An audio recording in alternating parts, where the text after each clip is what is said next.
डिंकाचे लाडू. साहित्य: अक्रोड, बदाम, काजू, खारीक पावडर, मनुके, पिस्ते, वेलची, जायफळ पावडर आणि डिंक. याशिवाय खोबरे थोडं जास्त घेतलं आहे 3 वाट्या, साखर 3 वाट्या आणि चांगलं तूप 2 वाट्या. सगळ्यात पहिले कोरडी असताना कढई खोबरं भाजून घ्यायचं, कारण खोबऱ्यामध्ये आपण भाजताना तूप घालत नाही. एकीकडे मिक्सरमध्ये साखर आपण दळून घेतली आहे, ती एका भांड्यामध्ये काढून घेतली. त्यानंतर कढईमध्ये थोडंसं तूप टाकून एक एक करून सगळे ड्रायफ्रूट्स परतून घेणार आहोत. सगळ्यात पहिले बदाम घेतले, त्यानंतर काजू परतून घेतले, त्याच्यानंतर परत तूप टाकून अक्रोड झाल्यानंतर त्याच्यामध्ये मनुका परतून घेतल्या. मनुका मस्त फुगल्यात. त्याच्यानंतर शेवटी पिस्ते. साहित्य आपल्याला हवं तसे कमी जास्त करू शकतो आपण, ड्रायफ्रूट्स आपल्या आवडीनुसार. आता थोडं जास्त तूप घालून त्याच्यामध्ये थोडा करून डिंक तळून घ्यायचा आहे, व्यवस्थित तळून घ्यायचा आहे. डिंक काढून घ्यायचा आणि थोडंसं हे सगळं साहित्य थंड होऊ द्यायचं.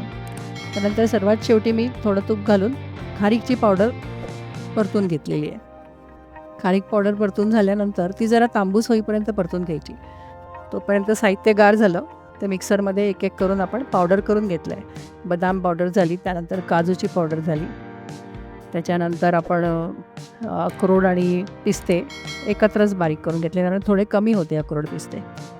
हे पण पावडर करून घेतलं आणि सर्वात शेवटी डिंक बारीक केला, कारण तो चिकट असतो, मिक्सरला उगाच चिकट करतो, त्यामुळे शेवटी डिंक बारीक करून घेतला. हे सगळं साहित्य आता व्यवस्थित आपल्याला मिसळायचं आहे. तळून घेतलेले मनुके त्याच्यामध्ये घातलेत, खारीक पावडर घातलेली आहे आणि वेलची आणि जायफळची पावडर याच्यामध्ये घालणार आहोत, 3 चमचे साधारण. हे सगळं मिसळून झाल्यानंतर सर्वात शेवटी थोडी करून साखर घालायची. साखर पण व्यवस्थित मिसळून घ्यायची.